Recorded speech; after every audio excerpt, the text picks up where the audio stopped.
the article that I'm referencing at footballscoop.com. Football Scoop? The group of 5 schools to unveil all new top 25. As the football landscape continues to shift, G5 leaders are seeking to carve a space. The real question is for other conferences, if you're not in the Big Ten or the SEC, what are you going to do? Coalition is forming among group of 5 personnel to have a dedicated pull for programs in those 5 leagues. Now this is in order to make sure that the American, the Conference USA, the Mid-American, Mountain West, and Sun Belt have a top 25 poll, and the reasoning behind that is because they feel like they're going to be left out more and more because of the fact that, each Big Ten school is going to get 20-something million per school. And the way that the NIL is working right now is that you literally can just buy a player if you really want to. All of this madness is coming from the fact that if you have more revenue, you have more potential for buying power. The NIL has no good restrictions on it right now, limiting people's budgets or putting a cap on anything. It's just kind of like a free-for-all at the moment, so everybody's freaking out because they're like, oh, we're going to become irrelevant if we don't get some money in our pockets. The group of 5 as a whole gets like $2 million per school or something like that. Don't quote me on that because I don't know if that's like a championship thing or if that's like if your conference does well. While the top conference championship from outside the Power 4 conference is projected to earn a berth in the all-new expanded 12-team college football playoff, the payout for those teams is less than $2 million, and access remains a concern. As for the poll, organizers already are outlining preliminary voting dates, with preseason voting set to begin in late July. Group of 5 top 25's inaugural rankings tentatively set for release August 1st. Every group of 5 coach will have a vote in the poll. Full ballot will not be publicly disclosed each week, which I don't think the coaches' polls are either, so that's not really any different from that poll.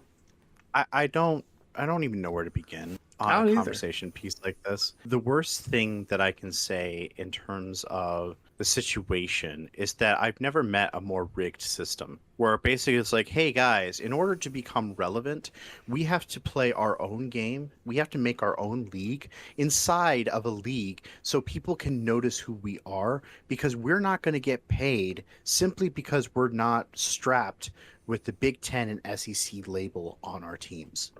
Like that, I've never met a more outlandish argument for how biased a football program has gotten more than college football ranking. Like, are you kidding me? Just because you're a smaller program, you're a smaller coaching staff, you're a smaller school, and you don't have the revenue coming in because the system's already rigged to benefit the teams that have the revenue coming in, we're going to punish you even more so, to where you have to come up with your own top 25.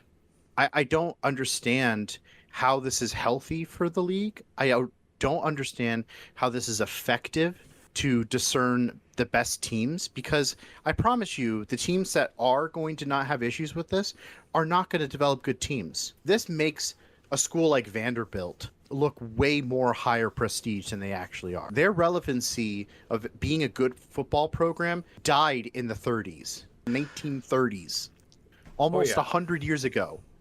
That was the last time they did anything of relevance. And you mean to tell me that they get exorbitantly paid higher simply because they have the title SEC strapped to their uniform? That makes them naturally better than a Cincinnati? That makes them naturally better than a Boise State? That makes them naturally better than Colorado? It doesn't. Their records don't prove that. Their efforts to making better programs don't prove that. And I'm tired of placating that. I'm tired of making an argument that we have a rigged system, because we just flat out do. I need you to acknowledge it now. And I need you to acknowledge that you yourselves want it to be this way. I'm not even going to get passionately loud and obnoxious about this. This is just discouraging. Yeah, and I would even go as far as saying that, there are schools like Vanderbilt and Wake Forest and bigger conferences that, some years they have a season where they're like good, or a season or two where they're really good, and then they just kind of die away because they don't have the backing of their programs that all the other ones do in their conferences. UCF went undefeated for 2 seasons in a row. They were not allowed to compete into a national championship game. Not only did they go undefeated, but they beat a Power 5 school in their bowl game. And everyone was like, why don't you give them a chance? And then they lost to LSU by a touchdown. Yeah, they beat a really prestigious school. All right, pretty sure they beat Auburn pretty decisively the first when they were 13-0. They went to take on a mediocre middle of the packed SEC school for their first season where they went undefeated, stayed undefeated, and everyone was like, why don't you give USC a chance or UCF a chance to prove themselves? And they're like, well, maybe if they do good next year. They did good next year. They lost their quarterback in the last few games. He's like, well, without their quarterback, they wouldn't be good. Still competed and lost by a touchdown to LSU in a bowl game where LSU was hot that year. I don't know where your arguments is that you're just biased. You're just biased toward teams that make a lot of money and they have really cool logos and they have a bunch of sponsors, a bunch of people that can validate their football programs, and you look at every other best of 5 conference and say, yeah, we are better than you. We are just better than you because we say we are. You don't prove it on a gridiron. There's no other sport that struggles this hard than college football right now, and it's getting really disgusting. I just can't stand this. I can't stand this article. I don't think this fixes anything. I don't think this is what the best of 5 really want to do. I think this is what the best of 5 have to do to stay relevant, and it sucks. Yeah, that's the thing. It's something they feel like they have to do, because why, in the right mind, would they want to differentiate themselves even more from the power conferences when really they could just go, hey, we want a seat at the table, and they basically just told them, no, you don't get a seat. Well, that's just why the best of 5 conferences went to weekday games so they can be shown on TV. This is why they started doing some outlandish broadcasting and crazy ways to get more money to come into the sport, try to get their programs going and up and coming. And every single time they try to do something, the MAC, the Mountain West, or anything like that, they just get slammed every single time. They get smacked back down and saying, no, you don't belong here. The only chance that the best of 5 conference could have done was when the AAC was considered the Power 16 conference. That was the best they ever had, and that was only a couple of years ago when we had UCF being hot, when you had Cincinnati being hot, when you had South Florida being relevant, when you had all of these amazing programs. And by the way, I think the best of 5 programs are amazing. They're just as amazing as the Power 5. The only difference is that they don't get recognized as such. They don't. Like, a lot of these best of 5 schools have a lot of people joining those universities. They have a lot of money coming into those programs. They have the opportunities. They just will never get recognized in a program that doesn't benefit them. Let me give you a good example of this too. We talk about Texas A&M. They dropped like $496 million to make their facility for Jimbo Fisher that they couldn't perform well with. But you have a team like Western Michigan, whose sport is not football, but actually hockey. They're dropping $300 million on a new facility that's going to be downtown Kalamazoo, that's going to showcase one of the best hockey leagues in the nation. So don't tell me that, oh, well, Alabama's just naturally a bigger program. You make it that way. You make it that way. You do that. Not us. You do.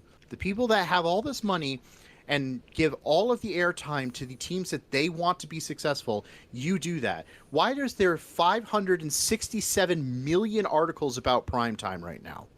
It's because you make that happen. PrimeTime hasn't done anything to prove himself. Deion Sanders is a coach I'm hoping will be successful. I hope Colorado improves. I hope, for the sake of a lot of reasons, that it's a great program. But he hasn't done anything yet, and there's nothing but talk about Colorado and PrimeTime. It's because you guys create the narrative. The narrative is being made.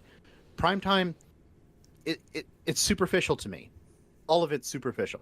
So, if you want a fair system, make it a fair system. By the way, please pay attention to us. We have a ranking system that's fair. We put it up. A solution. We have a couple videos up at now. We have a solution to your problems. Just pay attention to us. We might actually teach you something.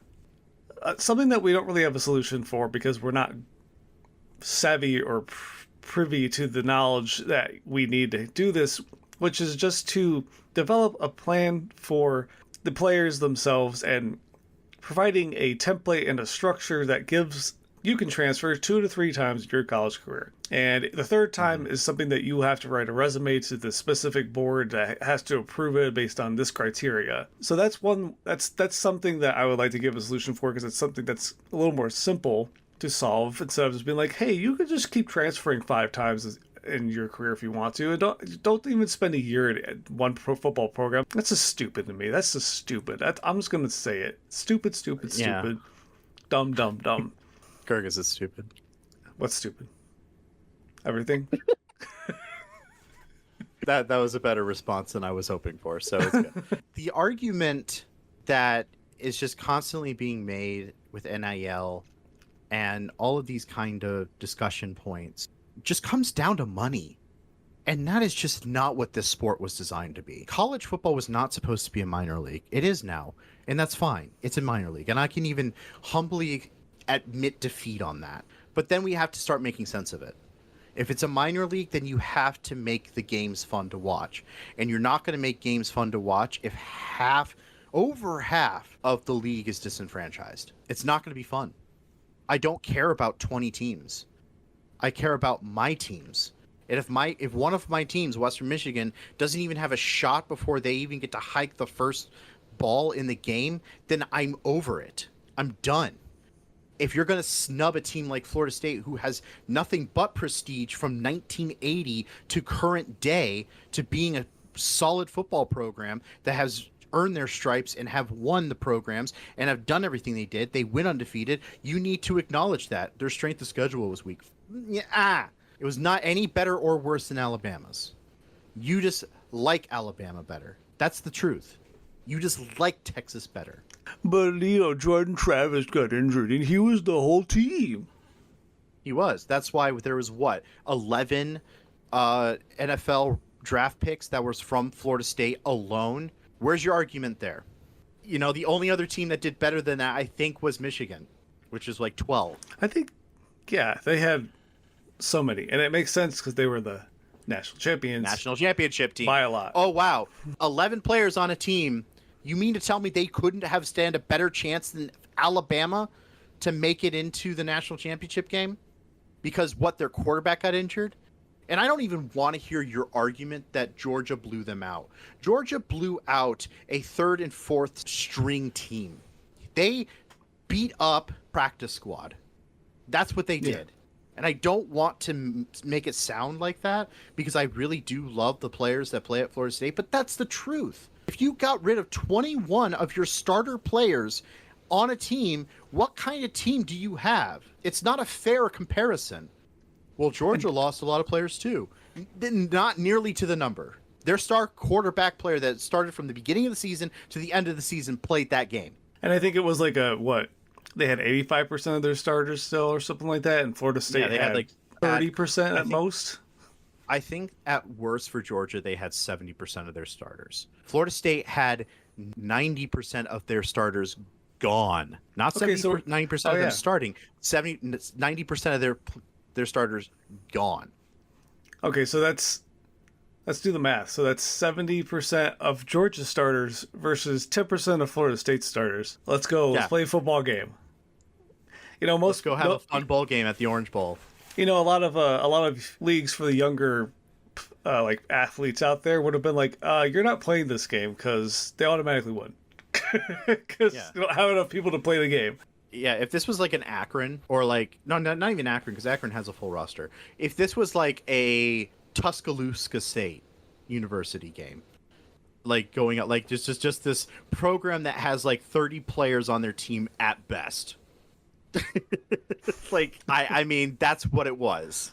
It just sucks because people are like, no, perception's everything. It's like, no, you need to just look a little deeper than that. Think about what's happening on the field.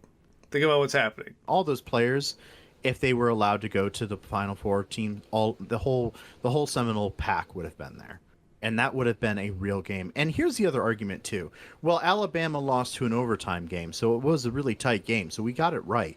No, you didn't, because you made it unfair regardless of the situation. I don't deny that Alabama was not at the caliber to take on that team. Alabama, of course, is a fantastic franchise, and it would have been a tight game regardless. The point is that you have to have some ethics in your playing, and you have to have some ethics in your decision making.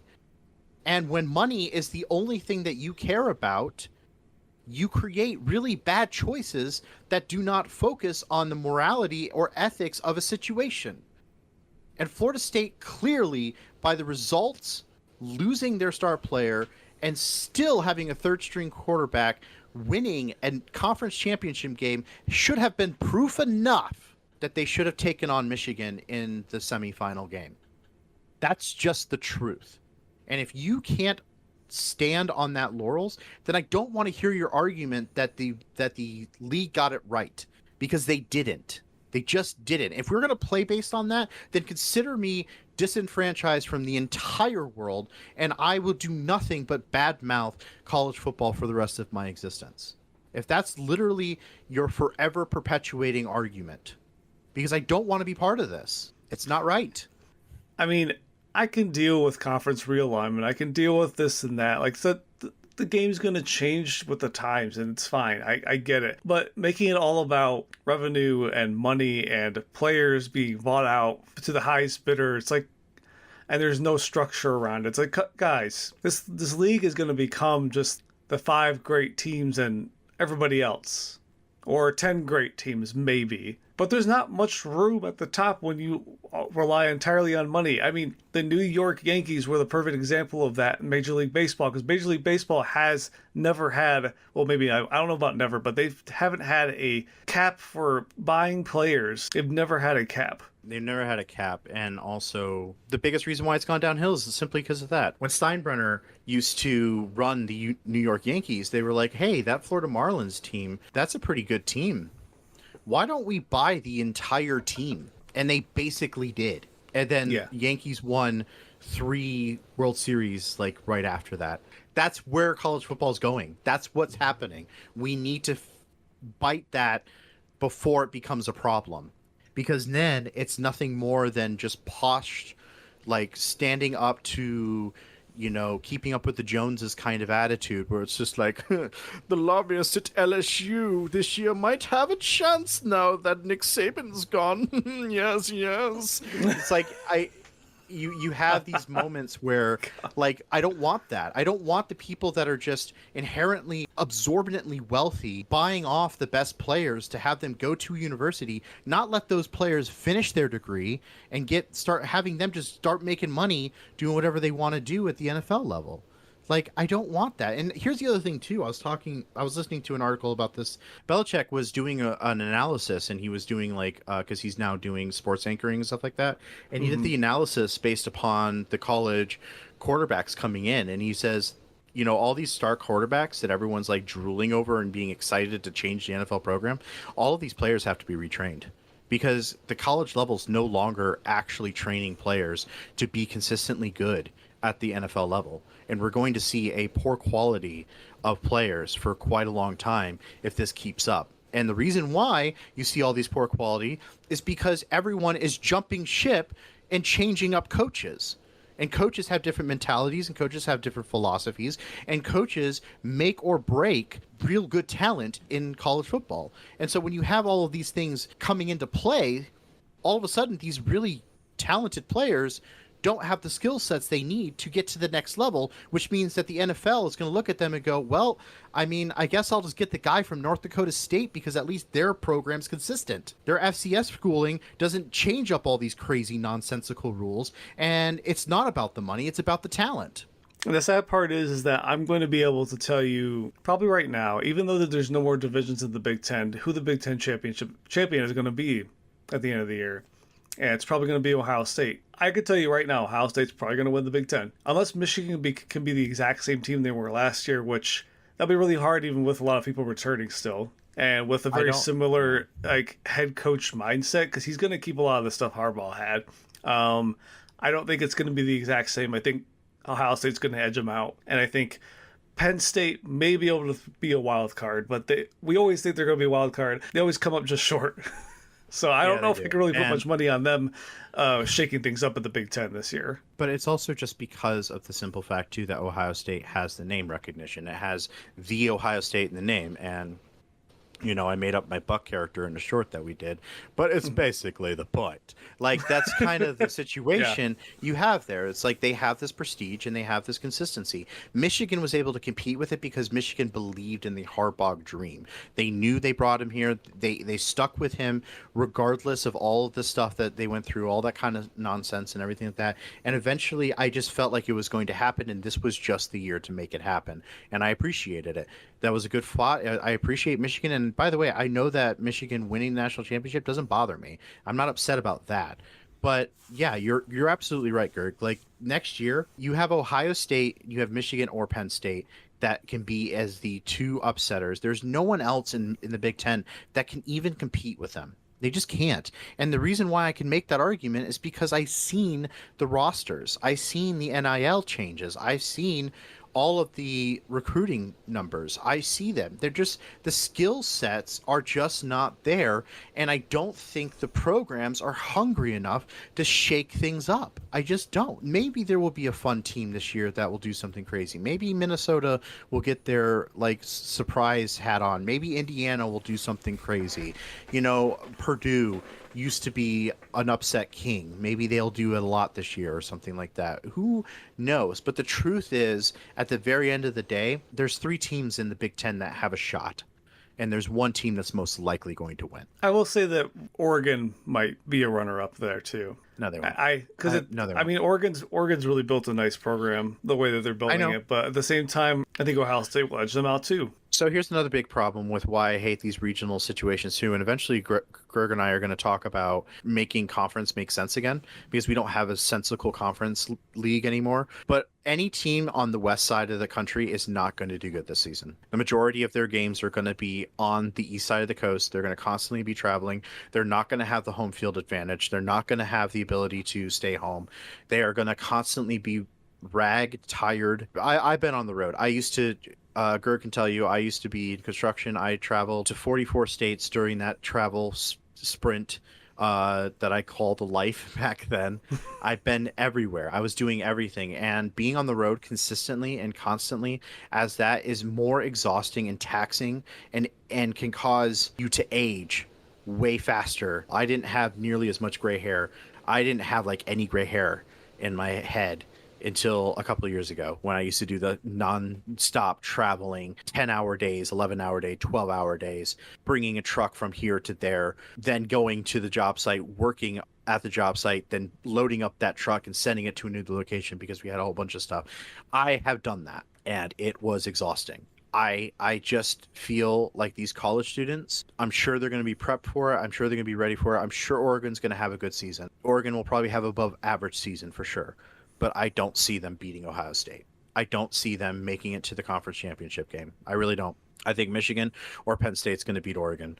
And I don't think Washington is going to have anything. Washington had an amazing head coach and had an amazing program being developed. And like we've been talking about, the richest teams were like, I want that guy.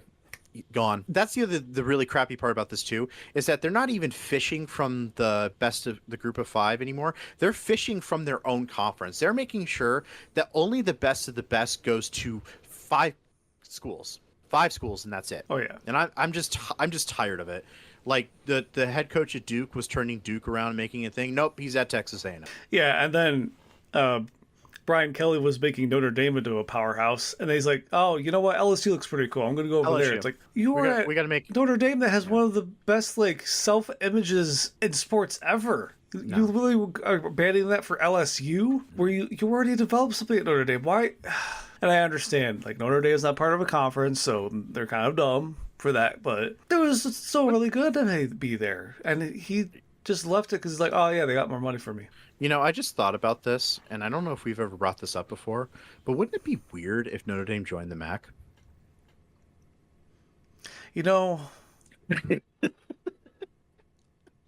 this brand new news is shocking to me in many ways. I'll have to think about that and process Yeah, it. And yeah. I think it'd come be back really in the next cool. I episode. mean, did you know that Notre Dame's in South Bend, Indiana, and Hmm. South Bend, Indiana is considered the mid-American, like Indiana in general is like just is part of the mid-America world, like the Midwest. You consider that like Oh yeah, Mid-American Conference. Ball State's there. Mm. Yeah. We have a conference for like the Midwest called the Mid-American Conference. Maybe they should join that. I think that would be a better fit for them because the Mid-American Conference. It makes sense. Just something to think about. All right. You know what? I'm gonna process that, and I can't swear at you. Damn it.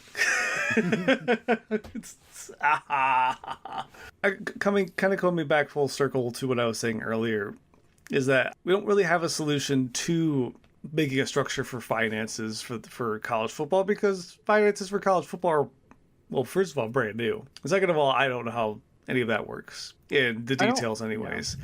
I understand salary caps a little bit because I watch the NFL. I understand the contracts, but I don't understand how college football should set that up. All I'm going to say You, is they need to set that up. Yeah, there needs to be some form of rules or regulations. And unfortunately, one of the worst systems I have ever seen in the entire world of sports and probably just the entire world of America. Like, if you consider the America capitalist dream, the worst regulated programs I've ever seen comes from the NCAA. They don't hold people accountable. They don't hold people in power to the right accountability. They don't have the right representation.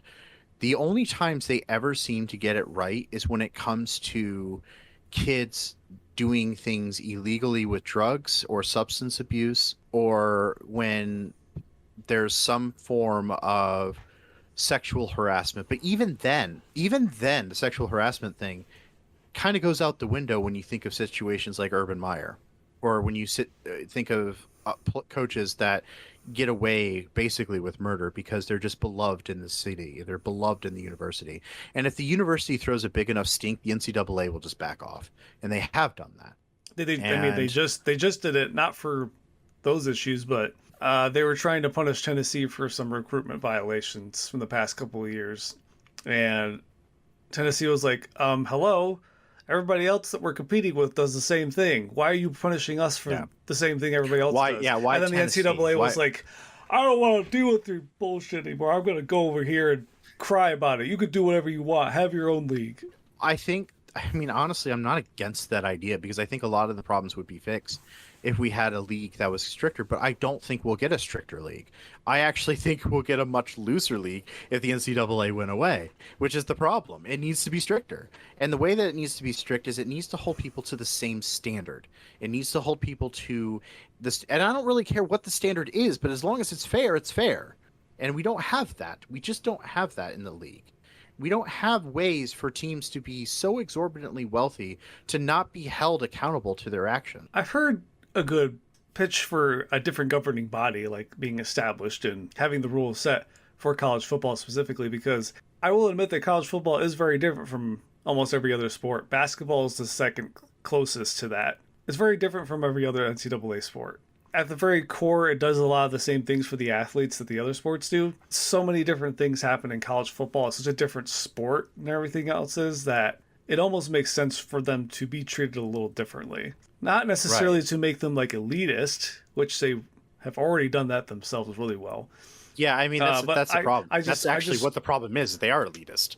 yeah, and They're immensely elitist. it would be really nice if there was a governing body that actually tried to keep them from being that all the time, like establishing rules and establishing regulations that they actually follow before problems happen. Or, if a problem happens, then you go, next year we need to have a rule for this, or we need to figure out something new for this. And it's funny because they've actually been doing a lot of decent changes here and there to the actual games rules that have been really improving the entertainment aspect of it. And I'm okay with it because it's also, some of the stuff is Safety. also saving players from getting injured more Mhm. because we're limiting the number of like kickoffs and stuff like that are happening, getting rid of a lot of stuff that doesn't need to necessarily be in the game. So I don't understand why they can't do that for like official rules and regulations of money or transfers or anything like that. They only focus on the game right now for some reason. That's all they can handle. To be honest, man, I don't want to sound conspiratorial, but it's because it's not beneficial for them to care. If it was beneficial for them to care, they would do it.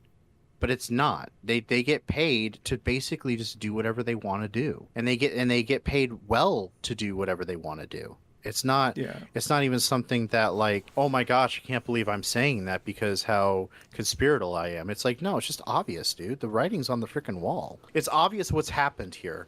They have been bought out. I really am going to get nailed, I think, if I keep bringing it up that it's conspiratorial, but it's true. NCAA looks the other way to well-established programs because they know that if these well-established programs had all this dirt on them, if you piss off Ohio State, you lose a large part of the nation of football fans. You just do. Ohio State's loved everywhere. I live in Florida, and there are more Ohio State stickers than I see Florida Gators.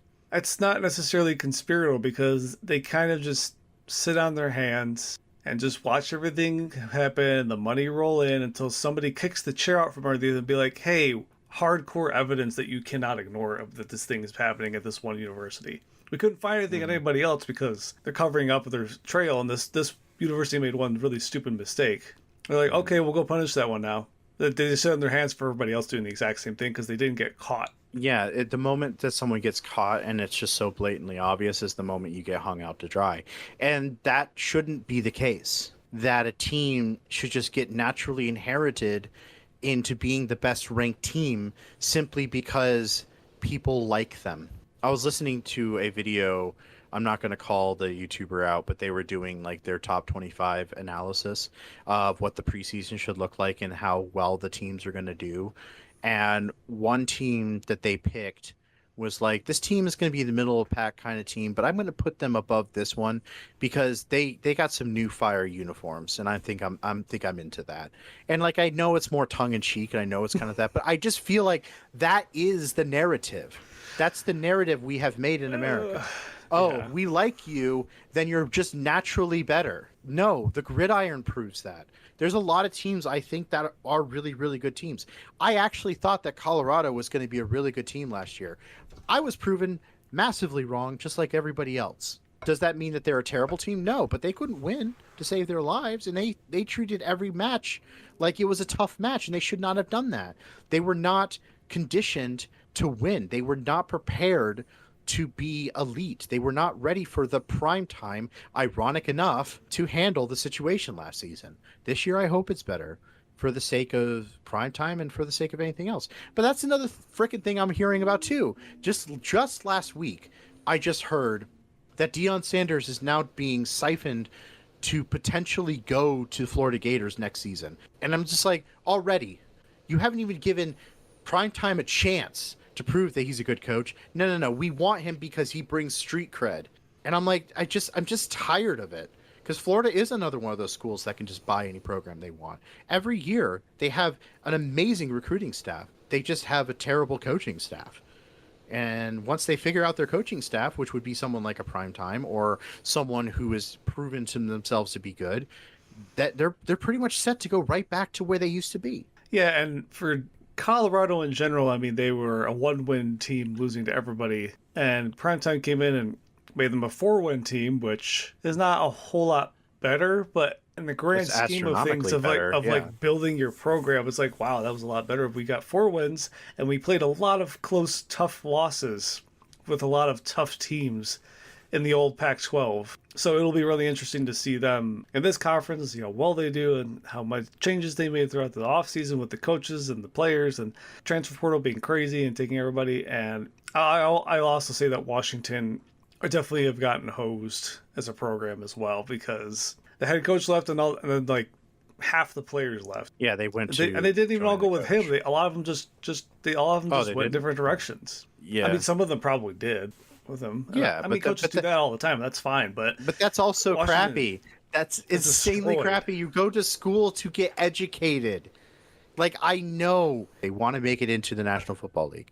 I get why they're playing football. They're not all going to make it.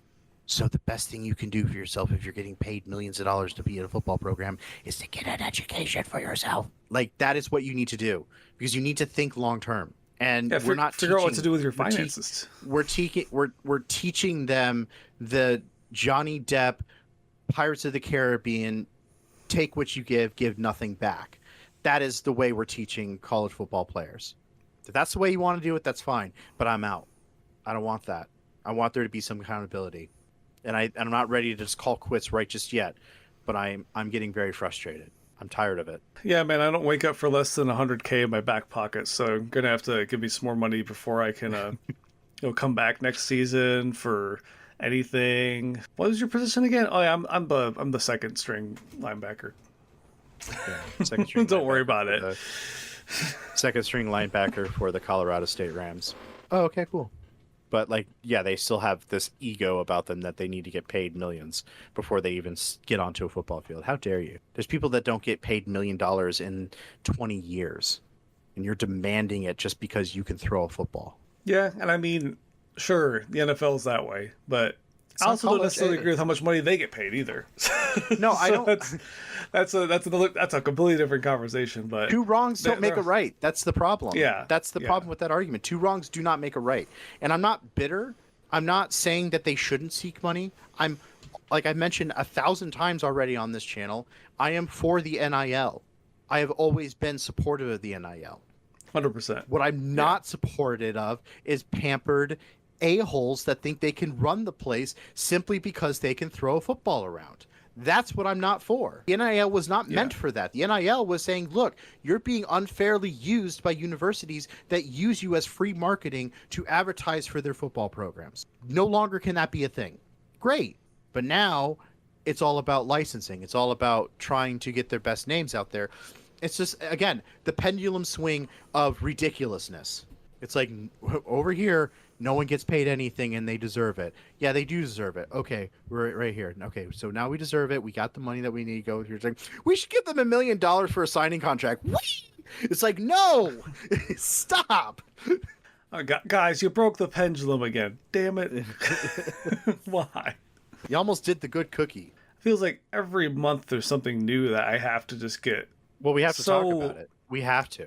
Freaking upset about. All the time. If we're going to be talking about college football, we got to be talking about how they're doing the team wrong. They're doing the teams naughty. There's a bunch of problems. And I would love to ignore them and talk about the things that I actually do love about college football, which is rankings and talking about the excitement I have when two teams match up. And I would love to talk about situations in rivalry games and all that stuff, but you got rid of all the rivalries. That everyone's bouncing around the conferences. Pac-12 was full and enriched by massive rivalries that we're not going to get back for a while because that conference decided to go from 12 teams to 2. Why? Yep. I know why. It's because it's a good money grab, but it's not fun. I don't find that fun. I don't find teams and players who are exhausted because they have to go play all the Midwest teams every year because people want to have games that start at a specific time. Heaven forbid we change our time zones to have the best teams go play on the west side of the state. It's always got to be on the east side that we do all of our timing zones and freaking stuff. So that's our fault. Hawaii has to get up at 6 o'clock in the morning to watch the college game day footage. Or not even that. It's 4 o'clock in the morning or something crazy. It starts at 9. They have to get up at 4 o'clock in the morning and be like, did it start yet? I don't know. Yeah, and there's all these rumors flying around about conferences wanting to cut off the fat so they can look better and give their best teams more money. And I'm not going to entertain any of that right now because I have no confirmation that any of that's ever going to happen. It does surprise me. Because if anybody sets the precedent for that, then all hell's going to break loose. Well, and here's the teams are going to get cut from their conferences. They're going to go to random other conferences. They're probably going to conferences that are just going to form out of nowhere because, 12 teams got cut from the Big Three, and then there's just where do we go? Big 12 goes, oh, I'll take a couple of those because I don't have as many teams as those two do. The ACC is going to be like, frick, man, we're just kind of exploding over here. Don't worry about it. We're the next Pac-12.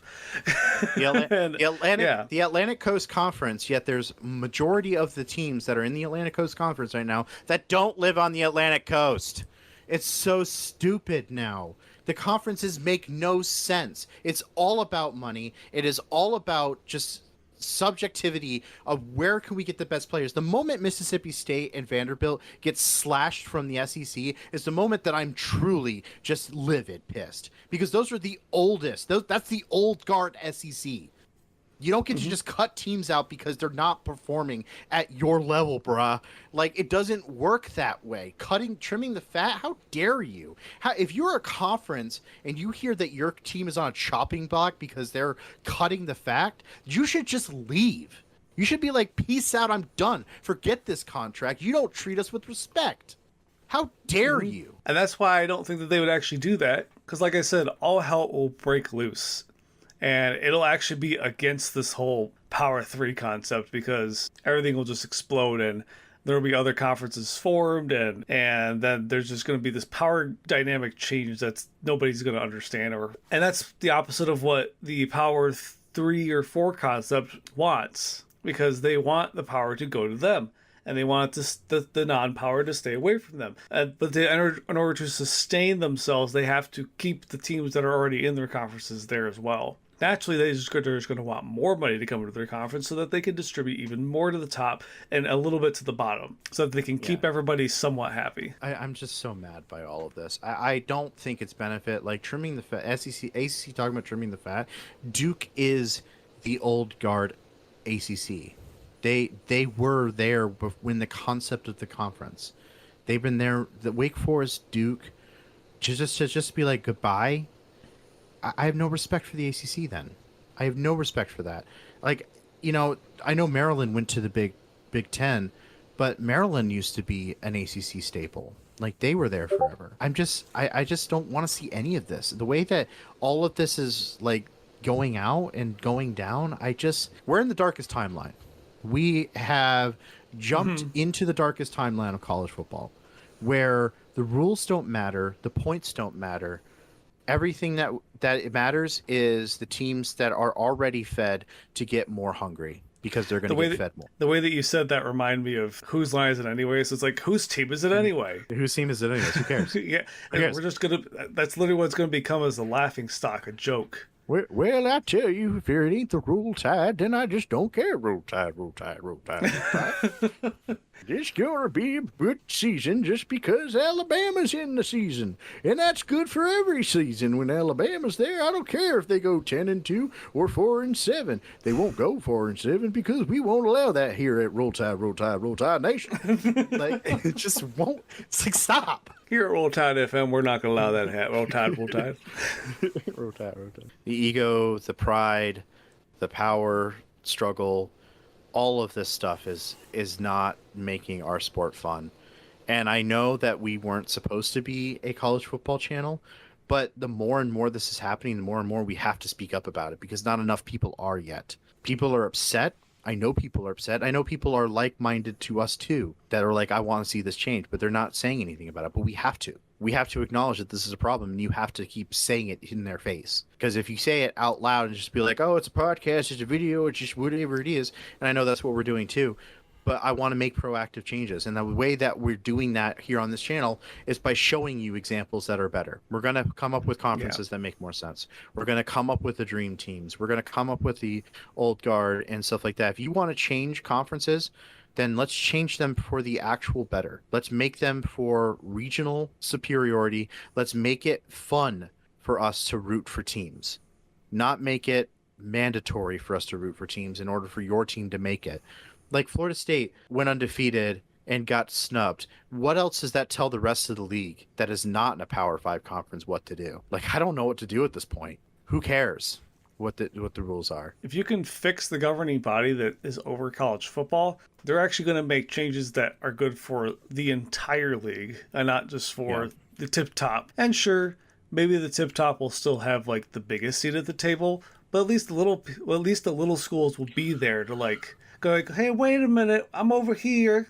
I got something to say. So let me make this definitive line, because I think this is where people might think that I'm just only out for the little guy. I'm not. I can have a dynasty of Alabama being good every single year. It doesn't bother me that Alabama's good every single year. I don't have any issue with that. I do not have any issue with the fact that there's no one that can stop Alabama when they start roll tiding down the field. Don't care. What I do care is that you force that narrative in place when it doesn't prove evidentiary on the gridiron. That's where I care. When you are forcing Nick Saban, when you have suspicion that this is his last season and there's no way in heck you're going to let Nick Saban not have a chance for the national championship, that's when I have a problem with it. Because the people at the powers at Bay made it very clear that there was no way, not only SEC can't be out of the competition, but Alabama was not going to not be in the Final Four that year. They made it immensely clear, and they knew they were going to do that regardless. They were willing to allow Georgia to make it if they beat Alabama, but they didn't beat Alabama. And so when Alabama beat Georgia, that was the only way that they were going to make that argument, going like, well, Alabama has to make it then. They beat number one team in the nation. It doesn't matter. What matters is if the teams above you are truly better than you. And honestly, Florida State's better than Alabama. I will die on that hill. Florida State, that last season, was better than Alabama because they proved it on the gridiron, not at a podcast, not at the ESPN Sports Center. They proved it on the gridiron. I honestly wanted to see Michigan versus Florida State because that would have been a really cool Final Four. Moral of the story, because I know we kind of branched off of the true topic with the Group of Five making their own ranking system. I understand where you're coming from, Group of Five. I don't hate you for it, but it's a dumb idea. Hold on to your loins. Hold to your laurels is what I meant to say. Hold on to your loins. Hold your loins there, feller. We're going to get ourselves a national championship one day. It might take a couple decades, but we're going to get there. The last thing I'll say about it is that I am very interested to see if it does change the ratings at all for Group of Five games when they do this weird ranking system. It could be something that actually helps. It could be something that just placates this narrative further and just plays into the hands of the power conferences more because it's like, oh, look at them. They're dumb. They made their own league instead of our league. They don't know what they're doing. They're stupid. Just a point of order. So, Wise Fools will have their preseason rankings, and we are going to keep track of our ranking system all year long. So if you don't like any of these rankings that you see, come join us. We have the right rankings. We have the correct rankings. And you'll see how many teams from every conference will be represented, because that's how it should be. That's a good place to end the video. Goodbye, everybody.